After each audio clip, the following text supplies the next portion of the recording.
இதில் குறிப்பாக நம்மளுக்கு டேஞ்சர்ஸ்னு பார்த்தீங்கன்னா கரடி தான் மேக்ஸிமம் நம்மளை அட்டாக் பண்ண வரும்.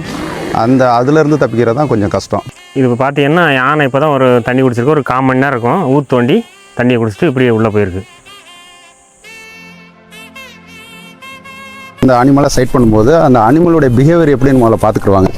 அது நம்மளை தாக்க வருதா இல்லை எந்த திசையில் வருது அதுன்னு பார்த்துக்கிட்டு அதுக்கேற்றாப்புல நம்ம விசிட்டர்ஸை வந்து எங்கிட்டு கூப்பிட்டு போகலாம் அப்படின்றத அவங்க அனலைஸ் பண்ணிடுவாங்க, சேஃபாக கூப்பிட்டு போயிடுவாங்க. இந்த ட்ரெக்கிங்கில் ரொம்பவே இன்ட்ரெஸ்டிங்கான விஷயம்லாம் நாங்கள் பார்த்தோம். அதோட நேச்சரை ரசிக்கிறதுக்கான ஒரு சான்ஸுமே எங்களுக்கு கிடச்சிச்சு. நாங்கள் ட்ரெக்கிங் ஸ்டார்ட் பண்ணுறதுக்கு முன்னாடியே ஒரு பாம்பு கூட தான் ட்ராவல் பண்ணிக்கிட்டு இருந்தோம். அதை அப்படியே காட்டுக்குள்ளே விட்டுட்டு நாங்கள் அகைன் ட்ரெக்கிங்கை ஸ்டார்ட் பண்ணிட்டோம். எங்கள் கூட மொத்தமாக 4 ஆஃபீஸர்ஸ் கூட வந்தாங்க. அதோட அந்த ஃபாரஸ்ட்டை பற்றி நிறைய ஹிடன் விஷயம்லாம் எங்ககிட்ட சொன்னாங்க. ஃபுட்டை அவங்களே ப்ரொவைட் பண்ணிடுவாங்க. இந்த ஃபாரஸ்ட்டுக்குள்ளே நாங்கள் 14 கிலோமீட்டர் ட்ராவல் பண்ணி போனோம். நான் நினச்ச அளவுக்கு இந்த ட்ரெக்கிங் ரொம்ப ஹார்டாலாம் இல்லை. போகிற பாதை எல்லாமே சரிசமமாக தான் இருந்துச்சு. இது ஸ்ரீவில்லிபுத்தூரில் இருக்க செண்பகத்தோப் ஃபாரஸ்ட் தான். உங்களுக்கும் ட்ரெக்கிங் பண்ணணும்னு ஆசை இருந்தால் ட்ரக் தமிழ்நாடு வெப்சைட்டை செக் பண்ணி பாருங்கள்.